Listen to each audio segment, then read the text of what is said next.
Okay, hi everyone, welcome back to this video series on the Comptia Security Plus course, Physical Security and Authentication Models. Some people use the terms identification, authentication and authorization synonymously. Although this might be somewhat acceptable in everyday conversations, we need to delve a bit deeper and attempt to make some distinctions among the three. Identification: when a person is in a state of being identified, it can also be described as something that identifies a person, such as an ID card. Authentication: when a person's identity is confirmed or verified through the use of a specific system. Authorization to specific resources cannot be accomplished without previous authentication of the user.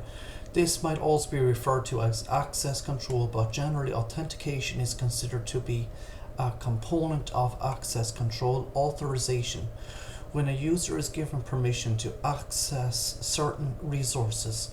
This can be accomplished only when authentication is complete. The Comptia Security Plus exam concentrates most on the terms authentication and access control. This chapter focuses mostly on the authentication portion of access control. The rest of access control is covered in chapter 11, access control methods and models. First, we cover the physical ways that a person can be authenticated. Then we move on to ways that a person can be authenticated to a computer network. When a person is attempting to connect locally, for example on the LAN, or attempting to connect remotely, for example a VPN, authentication is required to gain access to a secure area of the building or to gain access to secure data. People might identify themselves in several ways depending on the authentication scheme used, by presenting one or more of the following: something the person knows, such as a password or personal identification number, PIN. These are also known as knowledge factors. Something the user has, such as a smart card or ID. These are also known as possession factors. Something the user does, such as a signature or gesture. Something the user is, such as a thumbprint or retina scan or other biometric. These are also known as inherent factors. Something the user is, such as work, at the home office or on the road. Another term you might hear in your travels is identity proofing, which is an initial validation of an identity. For example, when employees working for a government agency want to enter a restricted building, the first thing they must do is show their ID. A guard or similar person then does an initial check of that ID. Additional authentication systems would undoubtedly ensue. Identify proofing is also when an entity validates the identity of a person applying for a certain credential with that entity. It could be used for anonymous access as well.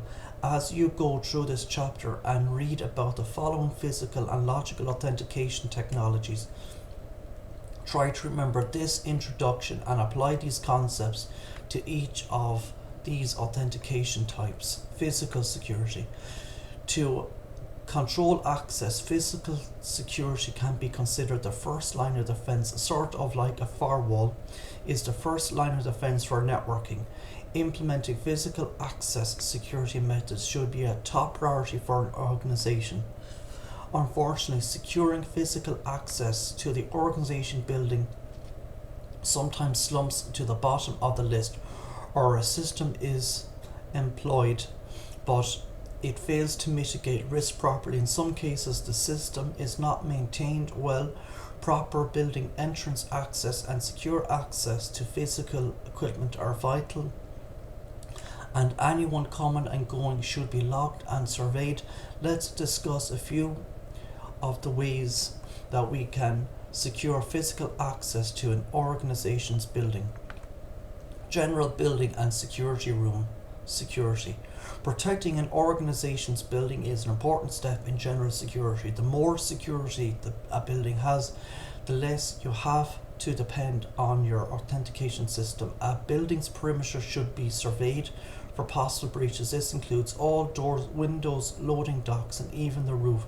The area around the building should be scanned for hiding places. If there are any, they should be removed.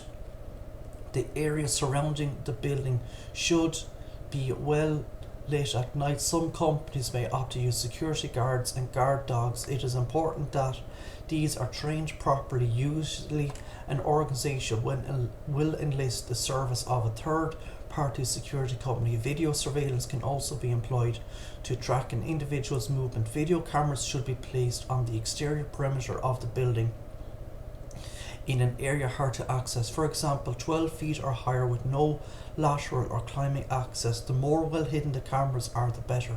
Video cameras can also be placed inside the building, especially in secure areas such as executive offices, wiring closets, server rooms, and research and development areas. Many organizations use closed circuit television, CCTV, but some opt for wired wireless IP based solutions. Either way, the video stream may be watched and recorded, but it should not be broadcast. Video cameras are an excellent way of tracking users' identities. However, proper lighting is necessary inside and outside in order for the cameras to capture images well. Also, video cameras must be properly secured, as they are prime targets for reverse engineering techniques where an attacker attempts to gain access to the pan, tilt, zoom, PTZ controls and redirect the video feed.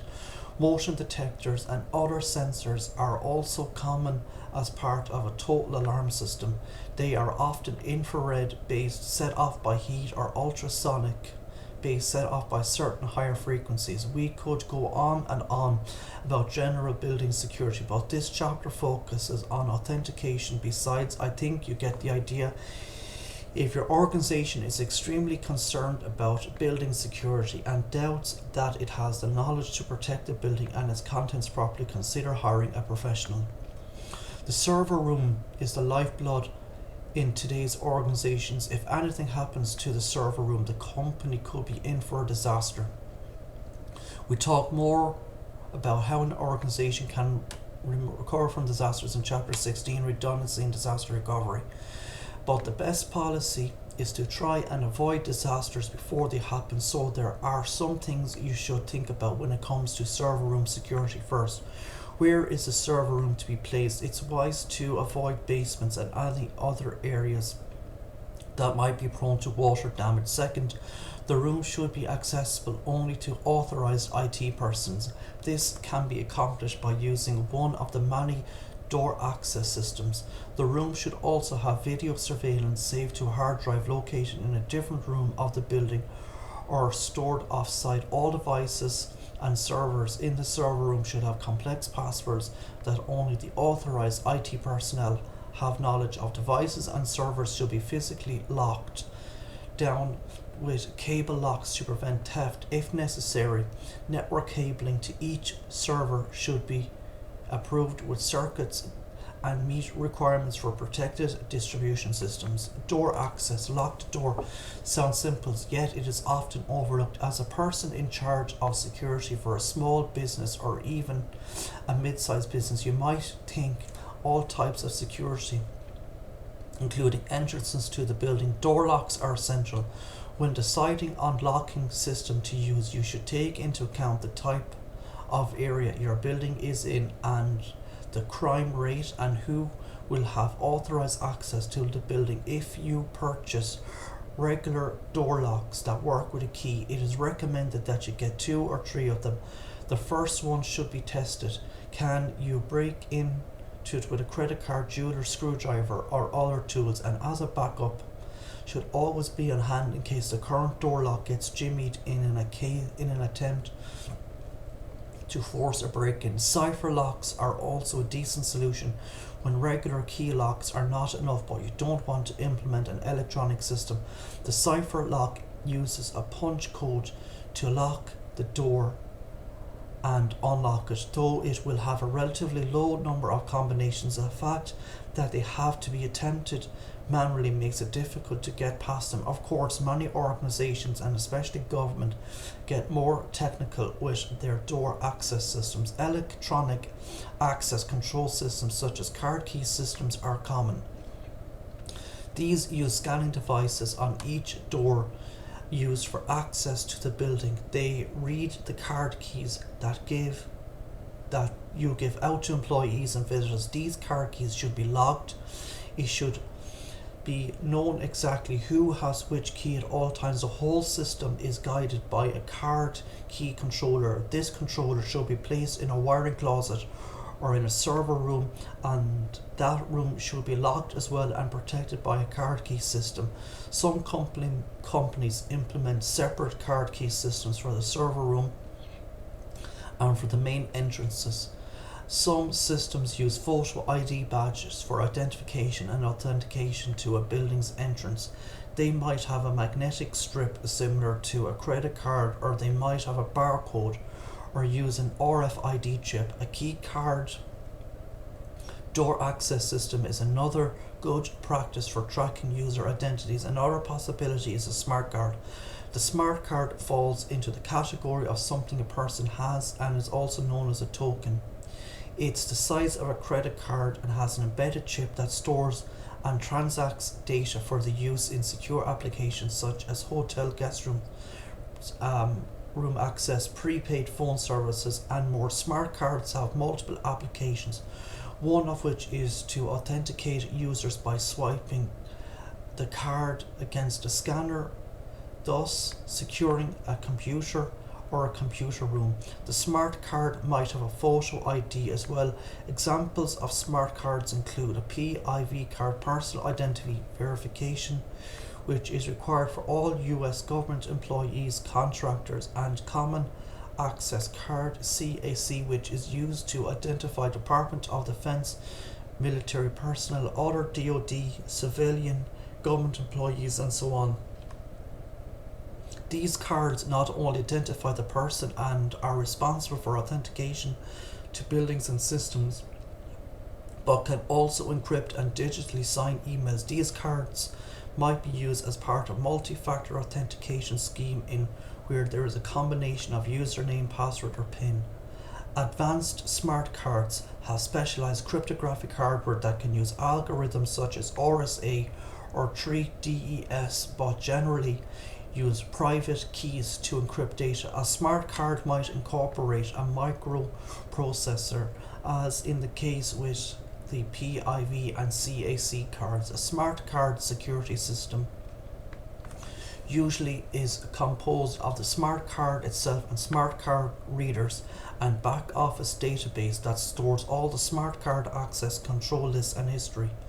Older technologies use proximity sensors, but this is not considered very secure today. However, the more complex the technology, the more it costs. Often in these situations, budgeting becomes more important to organizations than mitigating risk, and generally the amount of acceptable risk increases as the budget decreases. So you will probably see proximity-based door access systems. HID, known as HID Global, is an example of the company that offers various levels of door access control systems to increase security of the entrances of the building. Some organizations implement man traps, which are areas between doorways which are meant to hold people until they are identified and authenticated. This might be coupled with security guards, video surveillance, multi-factor authentication, and sign-in logs. The main purpose of a physical access log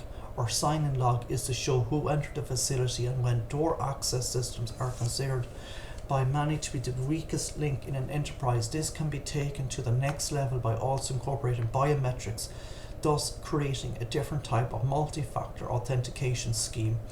Biometric readers. Biometrics is a science of recognizing humans based on one or more physical characteristics.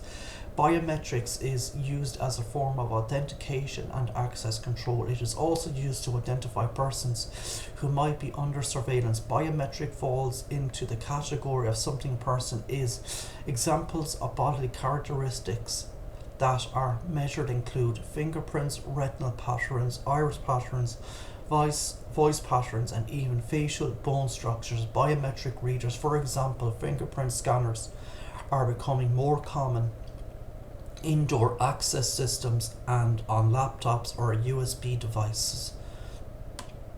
Biometric information can also be incorporated into smart card technology. An example of a biometric door access system provider is a Suprema, which has various levels of access systems, including some that incorporate smart cards and biometrics together, forming a multi-factor authentication system. There are lots of providers of fingerprint scanners, also called fingerprint readers, for desktops and laptops also. These fingerprint recognition systems are usually USB based. Sometimes there are failures in which a biometric authentication system will improperly categorize people. These include the following: false acceptance. This is when a biometric system authenticates a user who should not be allowed access to the system. False rejection. This is when a biometric system denies a user who should actually be allowed access to the system. A security admin should monitor the biometric system for errors. Generally, if either the false acceptance rate (FAR) or the false rejection rate (FRR) go above 1%, it should be investigated further, perhaps 1% for some organizations. More importantly, the two should be collectively analysed with the crossover error rate (CER). This is also known as the equal error rate (EER), because the goal is to keep both the FAR and the FRR errors at a common value or as close as possible. The lower the CER, the better the biometric system in general. This is one of the main metrics to use when analysing biometric security performance. Biometrics can be seen in many movies and TV shows. However, many biometric systems' history have been easily compromised. It has only been of late that readily available biometric systems have started to live up to the hype. Thorough investigation and testing of a biometric system is necessary before purchase and installation. In addition, it should be used in a multi-factor authentication scheme. The more factors, the better. As long as your users can handle it, you will be surprised what a little bit of training can do. Voice recognition software has made great leaps and bounds since the turn of the millennium. A combination of biometrics, voice recognition, and PIN access would make for an excellent 3-factor authentication system, but always only if you can get it through budgeting. So I'm going to leave it here today for this video. If you like listening, please consider like, sharing, and subscribing. Thank you.